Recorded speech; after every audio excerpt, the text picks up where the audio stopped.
तो हमारे साथ अब Dhirendra Kumar, CEO value research मौजूद हैं। बहुत बहुत धन्यवाद धीरेन्द्र जी जुड़ने के लिए। आपने देखा कि लोग परंपरागत तौर पर सोने में इन्वेस्ट करते हैं, लेकिन आप अब नया ज़माना है, बताइए किन चीज़ों में इन्वेस्ट करना चाहिए, किस तरह से जो धनतेरस पर अपनी अगर संपत्ति का इजाफा करना है तो क्या क्या क्या करें और क्या ना करें। ये जब जब भी आपके रिपोर्ट में जब ये सोने की चर्चा हो रही थी तो लोग अक्सर बोल रहे थे कि ये एक इन्वेस्टमेंट भी है, और इन्वेस्टमेंट काफी सोने का दाम बढ़ा है।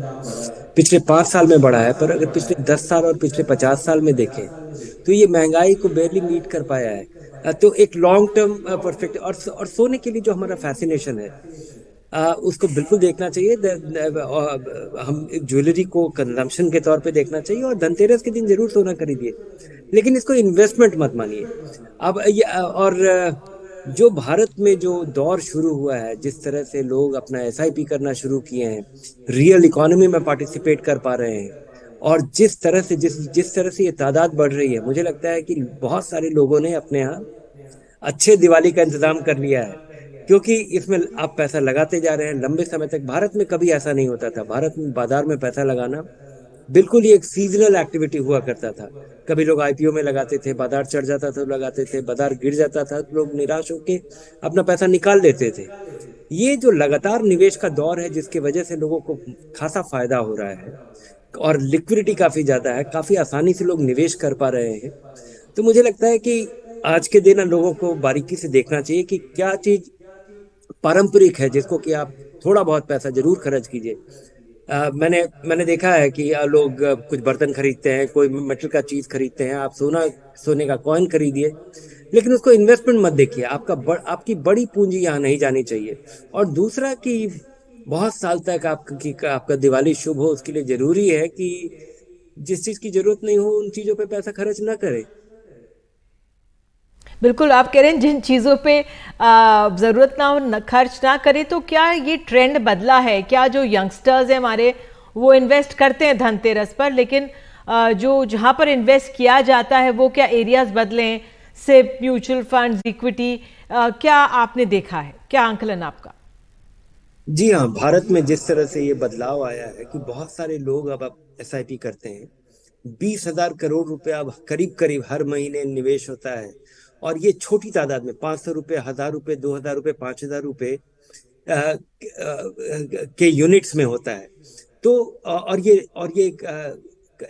करीब करीब कई लाख लोग इसे अब इसमें इन्वेस्ट कर रहे हैं। और जिस रफ्तार से ये बढ़ रहा है, और जिस तरह से लोगों को इसमें मुनाफा हुआ है, जितनी आसानी से आप पैसा लगा पाते हैं, जितनी आसानी से आप पैसा निकाल पाते हैं, उसमें मुझे लगता है कि एक बहुत बड़ा बाजार खड़ा हुआ है।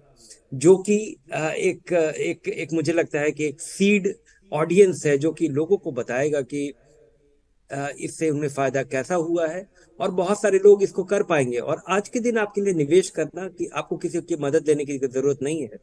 अगर आपके पास आधार कार्ड है, अगर आपके पास एक जनधन अकाउंट है, और अगर आपके पास स्मार्टफोन है, तो आप 15 मिनट में आप अपना पहला निवेश कर सकते हैं, जो कि बाजार से आपको सीधा जुड़ाव देगा। और पहले लोग को लगता था कि निवेश मतलब कोई स्पेकुलेटिव एक्टिविटी है। आम तौर पे लोग को लगता था कि आप कोई सट्टा कर रहे हैं, आप कोई स्पेकुलेट कर रहे हैं।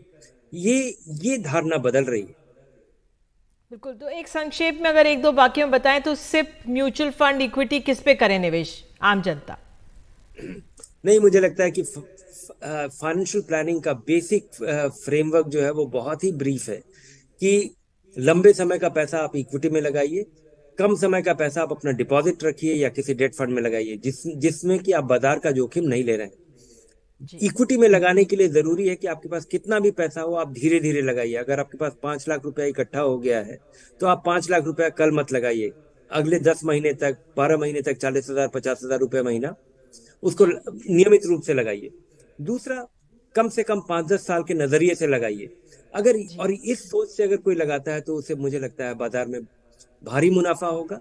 और पिछले 10 साल में, 12 साल में, 15-20 साल में जिस तरह का निवेश पे जी। जो रिटर्न मिल पाया है, वो 12 से 18% का है, जो कि फिक्स्ड इनकम रिटर्न से 2 गुना 2.5 गुना है। बिल्कुल धीरेन्द्र जी, आपने इतनी लाभदायक बातें बताई हैं, इसके लिए बहुत बहुत धन्यवाद।